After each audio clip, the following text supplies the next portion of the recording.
Today I'm announcing the United States. Ja, an vielleicht, das ist eine spannende. Ici, la presse est very, very hot. La revue de presse internationale sur Europe 1. Nous irons ce matin en Italie et en Turquie. Première étape, l'Irlande. Bonjour Laura Taouchanoff. Bonjour à tous. À la une ce matin à Dublin. Eh bien ici, les Irlandais se questionnent sur les infos sorties par l'Irish Independent. Le gouvernement serait en train d'élaborer un plan d'urgence secret dans le cas où la guerre en Ukraine provoquerait une crise majeure de carburant en Europe. On apprend qu'il y a 3 scénarios. Le plus catastrophique prévoit qu'en février 2023, il n'y aura plus assez d'essence pour faire tourner le pays. The Examiner détaille ce plan, le comparant à une sorte de confinement énergétique. Les travailleurs non essentiels devront rester à la maison et seule une centaine de stations seront approvisionnées pour les ambulances ou les agriculteurs. Si la situation n'est pas aussi critique, ce sera plutôt un système de rotation à la pompe. Donc un jour les plaques impaires et l'autre les numéros pairs. Mais l'Irish Times temporise.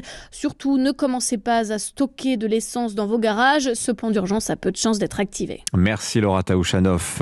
Direction la Turquie maintenant. Bonjour Rémi Trio. Bonjour. De quoi parle-t-on à Ankara ? Les journaux turcs reviennent sur la visite de Sergueï Lavrov à Ankara hier. Le ministre russe des Affaires étrangères et son homologue turc ont discuté de l'ouverture de corridors sécurisés en mer Noire dédiés à la circulation des céréales ukrainiennes bloquées depuis février. Si les Ukrainiens sont prêts à déminer leurs ports, nous laisserons passer les navires, titre Bilgun, reprenant les propos de Sergueï Lavrov. Le chef de la diplomatie russe assure que la balle est dans le camp de Kiev, qui n'était pas représenté lors de ces discussions.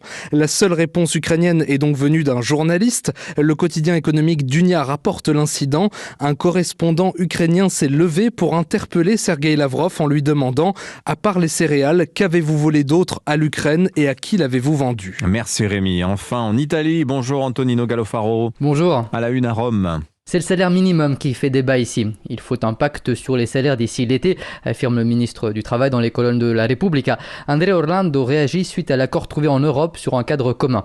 Ce n'est pas un thème, répond dans le Corriere della Sera Carlo Bonomi, le chef de la Confindustria et le MEDEF italien.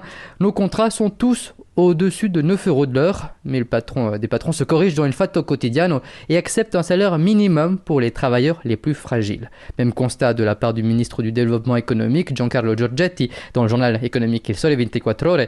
Il est probablement nécessaire dans certains secteurs. Il Corriere della Sera leur fait écho avec des chiffres. 4,6 millions d'Italiens sont payés moins de 9 € l'heure, soit un travailleur sur 3. Merci Antonino. Dans quelques